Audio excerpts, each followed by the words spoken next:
1 hour and 44-minute weather delay that interrupted our last game that Omaha won. And now they play again against Cal for the second time in 2 days. There's Kaylee Pond. She is ready to go for the Bears.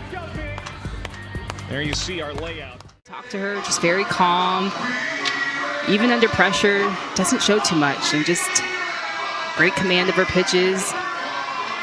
She likes to go up with that rise to get people to chase, but where she's been living is that changeup and that down on the arm side, away from righties into lefties. And when we talked to her post-game here about an hour ago, less than an hour ago, she gave a real tip of the cap to her sister, her twin sister, Rylan Groff, who calls the pitches. She calls the game. For Omaha yesterday, lost 11-2 in 5 innings. Way back in the early part of the afternoon to Oklahoma. Trying to get a rematch with the Sooners tomorrow. And so here we go. Loser is done for the year. First pitch swinging is Butler trying to dump it into short right field, but Schmidt gets there and runs it down. 1 pitch, 1 out.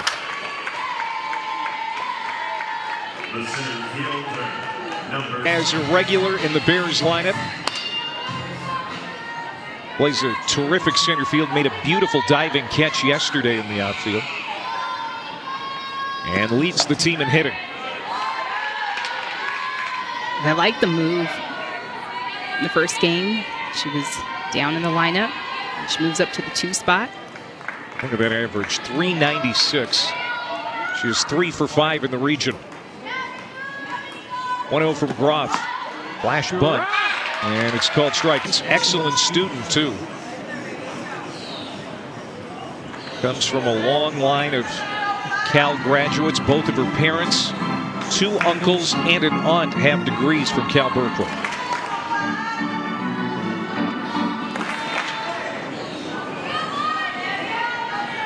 One out, bases empty here in the top of the first inning. To center, backing off is Kramer. Mara Kramer in front of the warning track. Reaches up. Adia Groff comes home with the 1-1 and blew it by her. How much is fatigue going to be an issue for both of these teams, but especially Adia Groff, because we just saw her throw over 100 pitches less than an hour ago. Yeah, it is a concern as we get into the later innings, but just staying warm. Oh my, this is hit high, this is hit deep, it is carrying, and it is gone. Home run, Acacia Anders. 2-out bomb to right, and Cal jumps out to the early lead. Come to the plate for the first time, but they're already down a run thanks to a 2-out homer by Acacia. This is what we're talking about, is just Cal Bears falling behind, just trying to attack the zone, go at hitters, especially the first hitter. Got a pitch she liked, but fouled it back. Very familiar defense for Cal behind Donava with Pond. So there's some big-time bats that have pretty quiet for Omaha. O'Brien and Thomason among them. And that's the rise right there that she tries to rip through the zone. Trying to keep their season alive and get into Sunday, take on Oklahoma.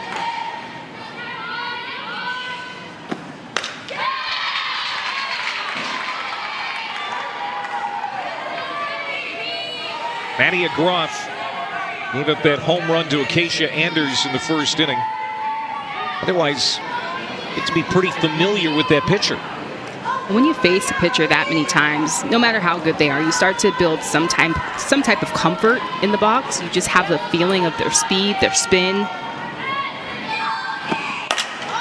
Quiroga lofts it foul, and no play. Wangi Quiroga struck her out. What a battle between those two, and the win goes to Adia Groff. 1 away. And what a battle. Adia Groff just working all around during this count. Finishes on that outer half.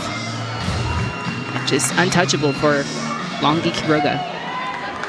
First strikeout for Groff. And here's the aforementioned Herrera. Looking for her first hit since the comeback. Was in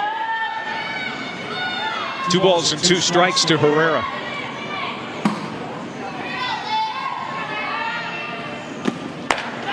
And now another full count. We didn't see Maddie Groff get into many full count situations in her first game against Boston University. Yeah, and she's throwing a lot of pitches, and the Bears are doing a good job of laying off pitches. I thought that they were going to be a little bit more aggressive with swings, but they're taking a lot. But made the All-ACC freshman team this year.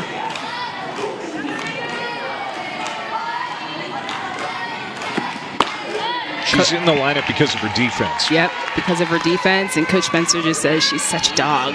Like, she's just a little fighter.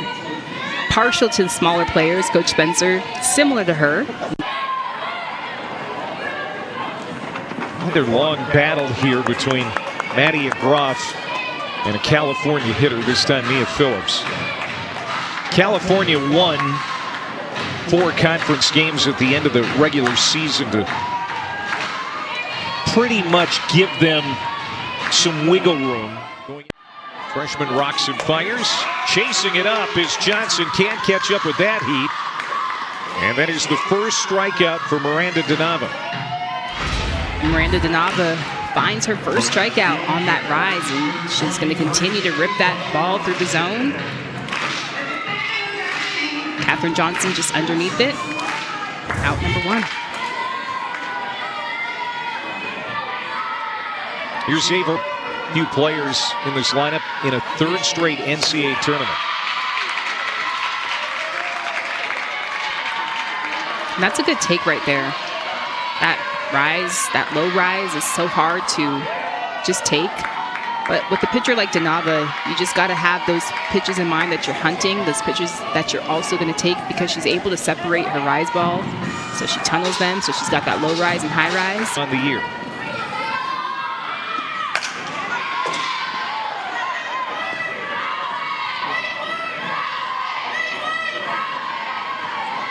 Last year, Omaha got to the final of the Columbia Regional.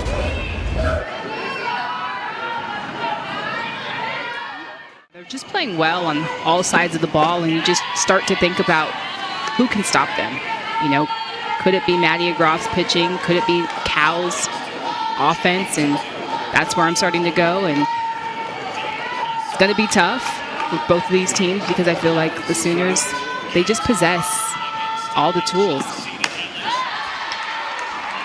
1-2 to Nyland Marshall, the Cal third loss. She's given up 1 run here to the Bears on the homer by Anders back in the 1st inning. 1 out for Butler. And it's a 2-0 count to the Cal leadoff hitter.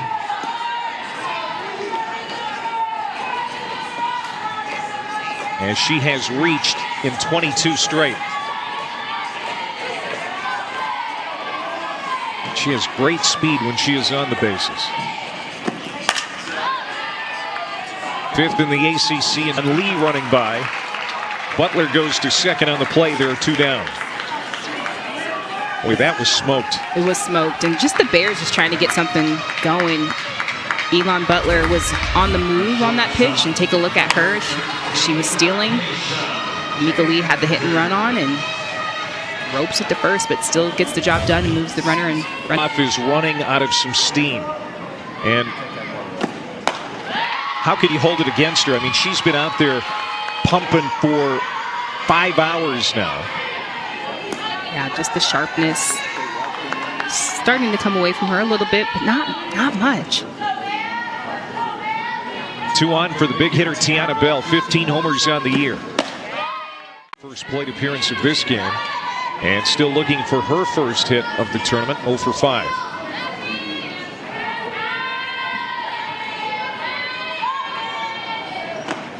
Boy, that is crunched, but foul.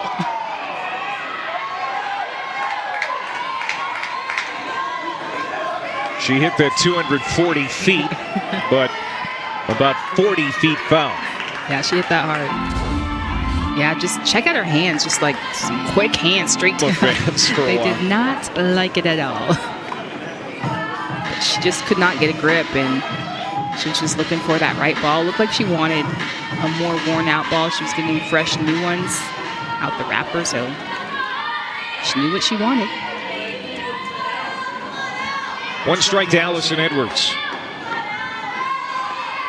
Congratulations on a great season for the BU Terriers. They are the first team in this Norman Regional to be headed home, but they won the Patriot League again. They have been dominating that league in recent years. I know there was some disappointment on Selection Day when they were sent to Norman for the second straight year, but don't kid yourself, they were happy to be back in the national tournament and overall performed well this season. Absolutely, and just to know their journey and how they got here and just all the adversity they faced, a lot of injuries. So to be able to get to this moment and be stages. And they've seen her a lot, so we're just going to see if we can give them a little different look here. Can you give us a quick scouting report on your new arm? Works down quite a bit, in and out, a little bit of a rise ball. Ava Rongish and Allison Edwards were able to come up big in the first game. You got the offense going. What are you seeing from Miranda Donava from Cal? Yeah. That has really hampered them for 2 years now in the national tournament. Yeah, and you got to think too, yes, definitely rest her arm, and maybe there's an opportunity to bring her back in, but she definitely sets the tone and sets the tempo for Omaha Groff, and so just a different look with Alexis Wiggins, and yeah, I mean, maybe an advantage for Cal to be able to get those bats going. Augie Quiroga was a strikeout victim of Groff's back in the second inning. To third, Thomas into first in time to get Medina. And now Kaylee Pond in scoring position.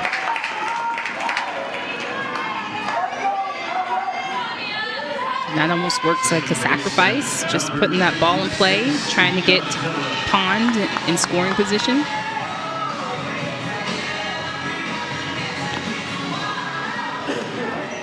Mia Phillips.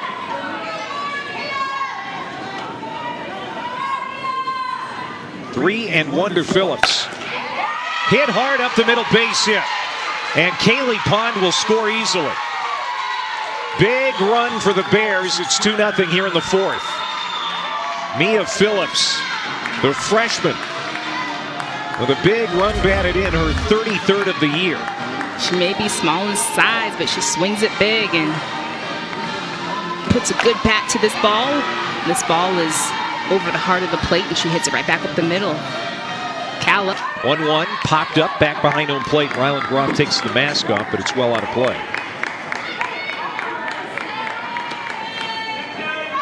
Mia Phillips with a big run batted in here in the inning.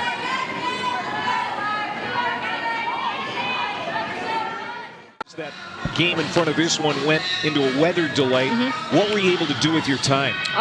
The girls went back to the hotel, relaxed a little bit. Happened, and just right there, you were running on second, she was playing short. She just wanted to have conversation. I'm like, it's time to compete. I'm not trying to talk, but just constant energy all the time.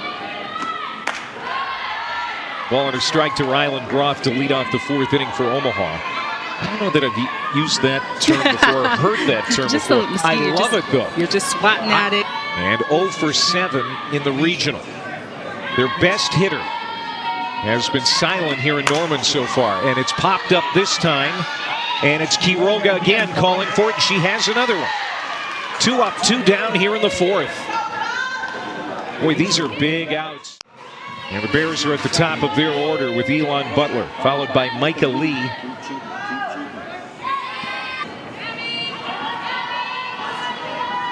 Mika Lee is seeing her for the first time. Went 0 for 2 against Groff.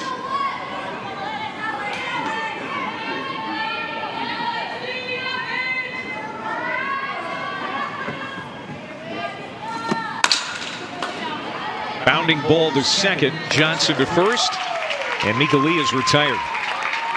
2 up, 2 down for Wiggins here in the fifth. Mika Lee has got some speed. Thought she was going to leg that out almost. Just see a wonderful resume up there in the top left corner of your screen for Natasha Watley. 4-time first-team All-American, champion at UCLA, and a gold medalist to boot. What was the highlight of your college softball possibly going to do and kind of come up with a strategy here? And this is where the delirium kicks in, and you have to be energy out in moments like this. Everybody just wants to get this game going, and you can see Omaha just having some fun over there. 3-0 pitch. Walked her. Popped up left side, calling for it is Marshall. And Nyland Marshall makes the catch for the second out. So Sammy Schmidt is retired. And here comes Allison Edwards, who homered in the earlier game against Boston University.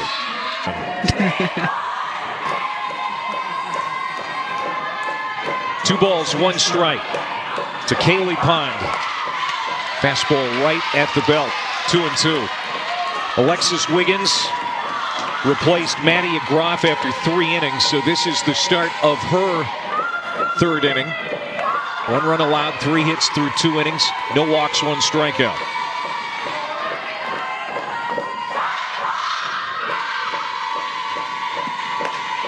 It stays high, and now a full count to pop down the line. Foul ground, long run, but a catch for Rongish. And that retires Medina. 2 down.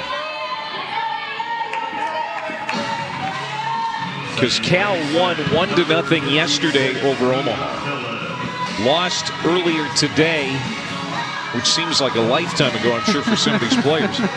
11-2 to the Sooners in a 5-inning game. And they have put up 3 here late tonight. Groff dumps one into center field. Omaha needs base runners, down 3.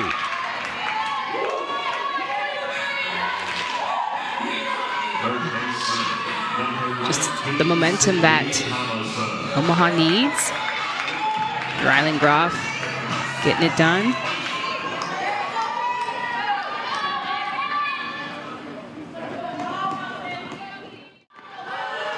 This has been a good response by the Cal program. After getting to the ballpark before noon today and going toe-to-toe with the 4-time defending national champs and coming away with a bloody nose pretty much. They have responded in a game that was interrupted for over an hour because of weather. And, you know, they had to face their arch nemesis.